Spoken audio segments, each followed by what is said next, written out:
நீங்கள் கேட்டுக்கொண்டிருப்பது HelpAge India Thamaraikulam முதியோர் கிராமத்தில் இருந்து ஒலிக்கும் கடல் வாணி.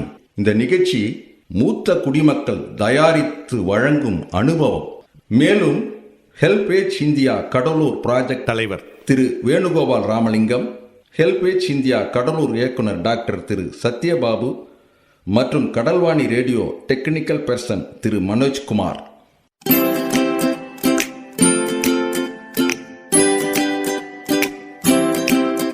தந்தனத்தம் என்று சொல்லியே வில்லினில் பாட, ஆமா வில்லினில் பாட வந்துடுச்சு கடல்வாணியே, வந்துருச்சு கடல்வாணியே.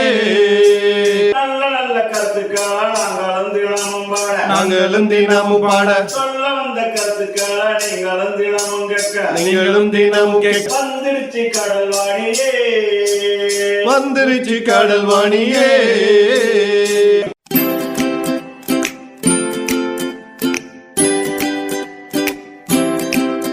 வணக்கம், என் பெயர் ருக்மணி. நான் காலாப்பட்டில் இருக்கேன். இப்போ பார்த்தீங்கன்னா ரொம்ப வறுமையான குடும்பம். அப்பா அம்மா இருக்காங்க, 2 பிள்ளைங்க இருக்காங்க, 2 ஆம்பளை பிள்ளைங்க இருக்காங்க. அவங்க ஸ்கூலுக்கு போவாங்க. அப்பா வந்து சும்மா வேலை இல்லாமல் சுற்றிக்கிட்டே இப்படியே இருக்கார். அப்போ அம்மா வந்து ஒரு கருத்து சொல்கிறாங்க, என்னங்க இப்படியே இருந்தால் நம்ம குடும்பம் எப்படி வர்றது, நம்ம பிள்ளைங்களை எப்படி நம்ம படிக்க வைக்கிறது, நீங்கள் ஒரு பசுவாவது வாங்கிட்டு வாங்க, அதை வச்சியாவது நம்ம பிழைச்சிக்கலான்னு அப்படின்னு சொல்லிட்டு அம்மா ஒரு கருத்து சொல்லுவாங்க. சரி சொல்லிவிட்டு இவர் ஒரு பசு வாங்கிட்டு வரும்னு சொல்லிட்டு போகிறாரு. அதே மாதிரி ஒரு பசு வாங்கிட்டு வராரு. வாங்கிட்டு வந்ததும் அந்த பசங்க பள்ளி விட்டு வந்ததும், அம்மா நம்ம வீட்டுக்கு ஒரு மாடு வந்திருக்கு, பசு மாடு, ஏதுமான்னு கேட்குறாங்க. அப்பா வாங்கி வந்திருக்காருப்பா, இதை வச்சு தான் நம்ம வாழ்க்கையில் முன்னேறணும் அப்படின்னு அம்மா சொல்கிறாங்க. சரிம்மா, இதுக்கு ஒரு பேர் வைக்கலாமா அப்படின்னு சொல்கிறாங்க பிள்ளைங்க. சரிப்பா, லக்ஷ்மின்னு வைக்கலாமா? சரிப்பா, நல்லா இருக்குது, நம்ம வீட்டுக்கும் லக்ஷ்மி வந்த மாதிரியே இருக்குது. சரி சொல்லிட்டு அன்போடு வளர்க்குறாங்க. அதுவும் வளர்ந்து வருது, அதுவும் கன்று ஈன்றுது, பால் தர ஆரம்பிச்சிடுது. தினமும் அந்த அம்மா அந்த பாலை கொண்டு போயிட்டு தெருவில் விட்டுட்டு அதில் வர காசில் கொஞ்சம் சாப்பிட்டு கொஞ்சம் மிச்சம் பண்ணி வைக்கிறாங்க. இப்படியே பல நாள் கடந்து ஒரு 2-3 பசுக்கள் வாங்கிட்டாங்க.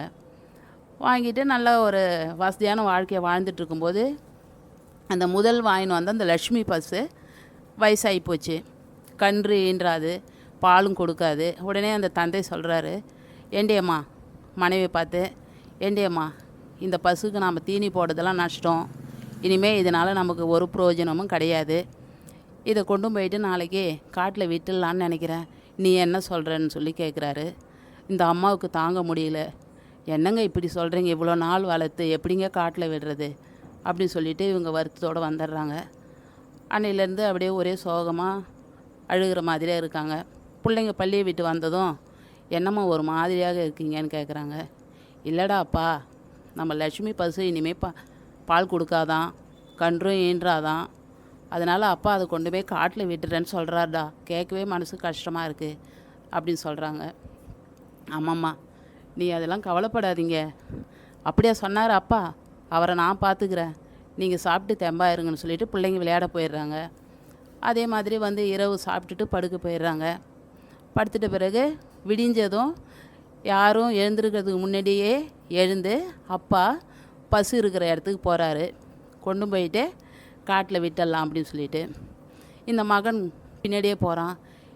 என்னப்பா செய்கிறீங்க அப்படின்னு கேட்குறான். இல்லைப்பா, இதெல்லாம் உனக்கு சொன்னால் புரியாது, நீ போய் படுத்து தூங்குன்னு சொல்கிறார். எனக்கு எல்லாம் புரியும்பா, சொல்லுங்கள், என்ன செய்ய போகிறீங்க அப்படின்னு கேட்குறான். இல்லைப்பா, இந்த பசு இனிமேல் நமக்கு உதவாது, பாலும் கொடுக்காது, இதுக்கு எதுக்குப்பா நம்ம தெண்டமாக தீனி போடணும், அதனால் இதை கொண்டு போய் காட்டில் விட்டுடலான்னு நினச்சிக்கிட்டே இருக்கேன் அப்படின்னு சொல்கிறாரு. என்னப்பா சொல்கிறீங்க, இவ்வளோ நாளாக பசு நமக்கு எவ்வளோ உதவி செஞ்சது, இப்போ போய் இதை காட்டில் விடுறேன்னு சொல்கிறீங்களேப்பா, அதெல்லாம் உனக்கு புரியாதுடா கண்ணா, நீ போடான்னு சொல்கிறாரு. இல்லைப்பா, எனக்கு எல்லாமே புரியும், நான் ஒன்று உங்களுக்கு சொல்லட்டுமா என்று கேட்குறான். சொல்லுடா, சீக்கிரம் சொல்லு அப்படின்னு சொன்ன உடனே, சரிப்பா, லட்சுமியை கொண்டு போய் நீங்கள் காட்டில் விட்டுருங்க, உங்களுக்கும் வயசாகும் இல்லையா, அப்போ நான் உங்களை கொண்டு போய் காட்டில் விட்டுடலாமா அப்படின்னு ஒரு வினாவை கேட்குறான். அப்பாவுக்கு வாயை பொளந்து அதிர்ச்சியில் நின்றுட்டார். உடனே அதே திருப்பி அந்த மாட்டை அங்கேயே பசுவை கட்டிட்டு வீட்டுக்குள்ளே வந்துட்டார். இதில் இருந்து தன் தந்தைக்கே ஒரு மகன் சொல்லிய நீதியை நாம் கற்றுக்கணும். நீதிக்கு புறம்பாக நாம் செயல்படக்கூடாது, நன்றியும் மறக்கக்கூடாது என்பதை இந்த கதையிலேருந்து நாம் தெரிஞ்சுக்கிறோம். அடுத்தது, ஒரு பால் விற்று பிழைக்கும் ஒரு விவசாயி. அவர் தினமும் இந்த பாலை கறப்பார். அந்த பாலில் பாதி தண்ணிக்கு மேலே தண்ணியை ஊற்றி பாலை தெருவெல்லாம் விற்றுட்டு காசை கொண்டு வந்து வச்சுருவார். அவருக்கு நீதி முக்கியம் இல்லை, காசு தான் முக்கியம். இப்படியே தண்ணீரில் பாலை கலந்து கலந்து கலந்து விற்று நிறைய காசு சேர்த்து வச்சுட்டார். அவங்க வீட்டு அம்மாக்கிட்ட கேட்குறாரு, ஏண்டி அம்மா இவ்வளோ காசு இருக்குது, என்ன செய்யலாம்? என்னங்க உங்களுக்கு தெரியாததா? நீங்கள் போயிட்டு இன்னும் 2 பசு வாங்கிட்டு வாங்க, அதுலேயே நாம் காசு சம்பாதிக்கலாம், மாடி மேலே மாடி கட்டி இன்னும் நல்லா பணக்காரராக வாழலாம் அப்படின்னு சொல்லிவிட்டு அவங்க மனைவி அவங்களுக்கு ஐடியா சொல்கிறாங்க. சரிடின்னு சொல்லிவிட்டு அந்த காசெல்லாம் ஒரு மூட்டையாக கட்டி, நாளைக்கு போய் நான் சந்தையில் இன்னொரு பசு வாங்கிட்டு வந்துடுறேன்னு சொல்லிவிட்டு அவர் சொல்லும்போது, சரிங்க, வழியில் நீங்கள் எங்கே சாப்பாட்டுக்கு அலமோதுவீங்க, நானே உங்களுக்கு கட்டு சோறு கட்டித்தரேன் அப்படி சொல்லி சாதத்தை அவங்களுக்கு கட்டி ஒரு மூட்டையும் இந்த காசு ஒரு மூட்டையும் கட்டி எடுத்துக்கிட்டு கிளம்புறாரு. கிளம்பி போயிட்டு இருக்கும்போது, நடந்து போயிட்டே இருக்கும்பொழுது இவருக்கு ரொம்ப களைப்பாயிடும்போது ஒரு மரத்தடியே பார்க்குறாரு. அங்கே படுத்து செத்த நேரம் இலைப்பாரிட்டு போகலாமேன்னு சொல்லிட்டு உட்கார்ந்து எடுத்துகிட்டு போன உணவை சாப்பிட்றாரு.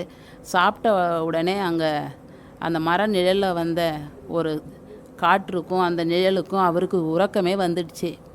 படுத்தார், உறங்கிட்டார். உறங்கி எழுந்து பார்க்குறாரு, பண மூட்டையை காணோம். ஐயோயோ என்று பதறி போய் வயிற்றிலையும் வாயிலையும் அடித்து கொண்டு அங்கேயும் இங்கேயும் அலைமோதி ஓடி தேடுறாரு. எங்கேயுமே காணலை. அப்புறம் பார்த்தா மேலே பார்க்குறாரு. மேலே பார்த்தா அந்த மரத்தில் ஒரு குரங்கு இந்த மூட்டையை பணத்தை வைத்து கொண்டு ஒரு நாணயத்தை எடுத்து வாயில் கடிக்குது. சீச்சி என்று மீண்டும் தண்ணியில் போடுது. இப்படி பாதி நாணயங்களை தண்ணீரிலே போட்டு விட்டது. இவர் ஐயோயோ அது என்னோட பணமாச்சே, ஏன் இப்படி வீணடிக்கிறேன்னு சொல்லிட்டு கெஞ்சி கதறி அந்த குரங்கிடம் அழும் பொழுது அந்த குரங்கு என்ன செய்யுது, அந்த மீதி பணம் மூட்டையை தூக்கி அவர் மீதே வீசி எறியுது. அதை எடுத்து கிடைச்சது போதும் அப்பா என்று எண்ணி எடுத்து வச்சு பார்த்தா, எடுத்து போன மூட்டையில் பாதி மூட்டை தான் மிஞ்சிச்சு. மீதி மூட்டை காசு தண்ணியோட போச்சு. அப்போ தான் அவருக்கு புரிஞ்சது, அடடாடா தண்ணி ஊற்றி வந்த காசு தண்ணியிலே போயிடுச்சு.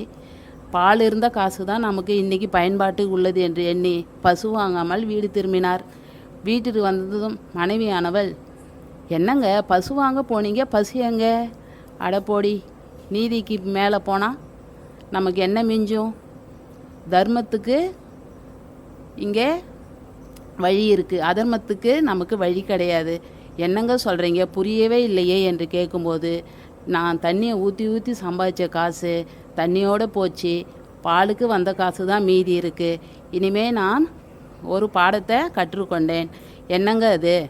இனிமேல் தண்ணீர் அதிகமாக ஊற்றி பணம் சம்பாதிப்பது என்னுடைய நோக்கம் அல்ல, மக்களுக்கு நீதியோடு வாழ வேண்டும் என்று நான் கற்றுக்கொண்டேன். எனக்கு இறைவன் கற்று கொடுத்து விட்டான் என்று மனைவியிடம் கூறிவிட்டு அன்றையிலிருந்து நீதி தவறாமல் வாழ வேண்டும் என்று புரிந்து கொண்டான். நீதியோடு பாலையும் விற்று சந்தோஷமாக வாழ்ந்தான். இந்த கதையிலிருந்து நாம் அறிந்து கொண்ட செய்தி என்ன? நீதியோடு வாழ வேண்டும், அதர்மத்திற்கு ஆசைப்படக்கூடாது. நன்றி, வணக்கம்.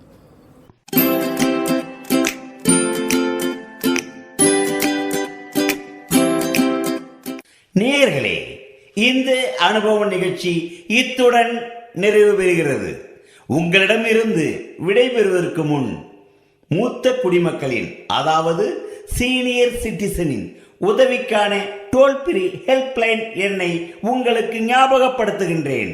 145667. இந்த டோல் ஃப்ரீ எண் காலை 8 மணியிலிருந்து இரவு 8 மணி வரை செயல்படும். மீண்டும் அடுத்த அனுபவ நிகழ்ச்சியில் சந்திப்போம். நன்றி, வணக்கம்.